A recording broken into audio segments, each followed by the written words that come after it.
guys, it's Cindy Lietz, your Polymer Clay Tutor, and today's PCT product demo, I'm going to show you how to use ImPRESSive Putty. And what ImPRESSive Putty is a one-part reusable mold making putty. So it's kind of a silicone type molding putty that you can reheat and use over and over and over. Now, a lot of you, if you've worked with polymer clay before, you probably have the typical silicone molds. I've got a big drawer full of them. I just brought some of them out, and there's tons of them out there, and I love to use them. You may have also made some of your own silicone molds, like these ones here, which were made with a two-part silicone putty, and they stay permanent and you can use them over and over, but they take up space. And if you mess up, you can't really redo it. But the cool thing about the ImPRESSive Putty, and I'm going to show you some of it. I've got some already made into molds and some I'm going to reheat for you. The cool thing about the ImPRESSive Putty is that you can melt it in the microwave, get it all soft, and then press whatever you want into it. And I've got a variety of different things that I've used in the past, and I'll show you how I use them. I've even used chain for these molds here, shells and old jewelry, leaves, lots of cool things, even some cut glass. I have a piece of the mold putty stuck to here, which I'm going to peel off in a minute. But you can press whatever you want into the putty and make molds that you can mold your polymer clay in. Now, it comes in a package like this with, now this is the 6-ounce size, and you can, and it's got a little Teflon bag here that you can keep everything in. The putty, when it sits around for a little while, gets oily. And here's a bag here where I've stored some of the molds. The oil all kind of comes to the surface. So whatever you store it in, you're going to want to make sure that it's something you can seal up. But it also comes with a little bottle of, what do they call it? Activator. But basically it's oil drop, a type of oil drop that you add to the clay if you need to. So you put it in this little bag. And you heat it in the microwave. I'm just going to put mine in a dish. I've got a couple of old molds here that I'm going to remelt down. One of a shell, one of like a Playmobil part here, and this one I was just fooling around making some dots and things in it. You can use this stuff for making dimensional molds or texture plates, whatever you want. I'm just going to put this now in the microwave for, you can usually do it at about 15-second intervals. I happen to know that it takes about a minute in my microwave, but you'll have to test that out, because depending on how much you have, how warm the putty was in the first place, how strong your microwave was or is, all kinds of stuff. You'll have to test to see when it's about right. I'm going to let it run the minute, and then I may have to heat it a little bit more. But I'm just going to show you some of the samples that I've made. Now, like I said, you can press all kinds of items into it. I decided it'd be kind of cool to make my own chain mold. So I've got a whole bunch of different types of chain that I found in my studio. I found some ball chain that I just pressed into the clay. This colored chain that I got from Michael's, I pressed into the clay here, and I'll actually make another sample and show you how to do that. I had a different piece of chain. Where is it? This kind of chain here with some gears and things on it that I pressed in here. This one was another chain. This ropey looking one was actually the handle on this brush here from my extruder. So I just pressed that into the clay and got this really cool ropey texture. And then the other one is just a super fine chain. So let's just check this out. All right. As it gets pretty hot, you might want to leave it in the bag, because it'll kind of help. You can see it's already starting to melt. Because it's too hot to handle, the Teflon will kind of help you with manipulating it. I'm going to have to, I can see that it's softened up really well. What can happen, here, I'll throw it into the bowl here and let it cool off. Here you have this putty, and it's kind of an oily putty. And in about a minute or so, it starts to cool down, depending on how hot you got it. Then you can start working it. If there's too many lumps in it, you have to heat it up again. So let's just let this cool. It's a little too hot to touch. I can just touch it now. So I'll let that cool and show you a little bit more. Now, if you go to heat it up and it's getting too sticky, you can add a little bit of drops. They tell you to add it right away, but I found that mine was getting a little too oily if I added drops every time I heated it up. So I just added if I think it needs it, if it's getting sticky. Here are a couple of molds. Oh, I'll grab a paper towel. Sorry about that.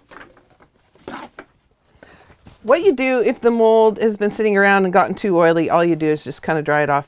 The mold, or the oil, actually helps release the clay. This is a 2-part mold that I made using a hosta leaf. So let me just show you that. So dry that off a bit. That's the one thing I don't really like about the clay is that, or this putty, is that it gets really oily. But other than that, it's really cool to be able to keep using it. Let's see if this has cooled down a bit. Yeah, it's starting to cool down enough. Just about. I'll let it air out a little bit longer. Oops, too hot in the middle. Okay. All right, back to this leaf. This is obviously dried out because I made this a while ago, but I saved it to show you. I took some of the mold putty, made a slab of it, stuck a hosta leaf onto it, something that had a lot of texture on it, and put another section over the top, like that. Now, around the edges where the clay stuck together, I just cut it with some scissors or a knife so that I could separate it, and then it peeled right apart after it was set. But here I've got a 2-part mold that I can take some clay, and I'll just grab some clay here. Oh, this is a little softer. I can roll it out and I can press it into that mold if I want to. So I'll just roll it out a little bit so we have a piece. I would spend a little bit more time at this. But you can put it right inside the mold and then put my other piece right on top, and it'll fit together quite nicely. And you can end up making mold or clay pieces that have the texture on both sides. Now I'd probably use a little bit thinner piece, but see, look, doesn't that look so cool? There's the texture on both sides, and it's very organic looking because you used a real leaf to make the mold. So it has a really cool look to it. All right, so let's see, is this cooled down enough? Yeah, I think so. All right. All right, so when it is cool enough to handle, but still quite warm, what you can do is you need to knead it. And you want to make sure that there's no lumps. It looks like I have a foreign object of some sort. I'll just get rid of that. You want to make sure there's no lumps in it, and the oil will kind of come to the surface. So then you can do whatever you want to it. You can take a chunk of it like this. And I like to roll it in my hands and then make it really, really smooth on the top so that you don't have any creases. You can tuck it in underneath if you want to try to get rid of any creases. And then just kind of smooth it out. Because when you go to push your item in, so whatever you pick, a seashell for example, you can just press it right into the mold like that. And if there's no creases on it, you'll have a nice smooth surface on there. So I like to push the mold up around the edges so it hasn't pulled away. And then you have to let it sit for a while. If you don't let it sit long enough, you can see it's kind of still sticky and gummy. It'll pull off and do some funny things to your to your piece. So you want to make sure that you let it sit until it's cool. Now you can always pop it into the oven or the fridge if you want. The fridge or the freezer if you want to cool it down a lot faster. You can also roll it out like I did with this one. You can take it and you can roll it out with a brayer and then press a bunch of other items into it like I did with the chain and that kind of thing. So with the chain, I like to make sure that it's kind of straightened out and that you've got them going straight up and down and straight sideways, if you know what I mean. If these ones are coming straight up and down, then you can get a decent mold. Now you don't need a mold release. It'll release quite well from there once it's set. If I try to pull it out now, it'll all be kind of gummy. Now the cool thing is you can try whatever you like then, because if you go and you try something and the mold ends up looking kind of stupid and you don't think you'll ever use it, or you kind of messed it up, all you have to do is reheat it. It takes 1 minute, you reheat it, knead it back up, and you're good to go again. And you couldn't do that with any of the other 2-part molds. If you messed it up, you messed it up for good. So that's one really cool benefit. Now, once it's been sitting there for a while, I took a piece here and stuck it to a piece of cut glass. It'll just peel right off. And see how cool that is? So I've got a kind of cut glass pineapple kind of shape there. And so this starts getting really creative. You can use this for all kinds of different projects. You can do medallions and cameos and all kinds of cool things. So let me just show you how to use like this mold here, this little chain mold. Okay, so let's just grab a piece of this clay. It's already warmed up. And when I'm doing the chain, I like to make it as thinner than what you would think. So something like that is good. And then actually the Teflon bags work great. You can just press right down into the mold with the bag because your finger will slide along easier.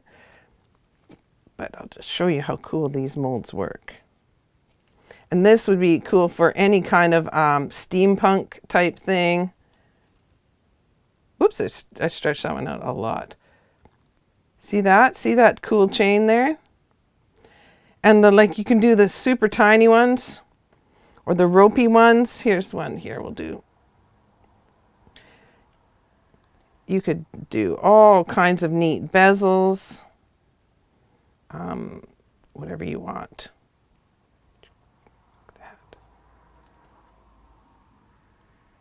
See that? Look at that tiny, tiny little detail of that tiny little chain.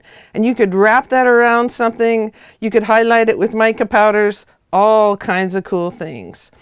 So I hope you like that. This product is made by the same people that do ImPRESSive Mold, which is also a reusable product. I'm going to be doing a demo on that.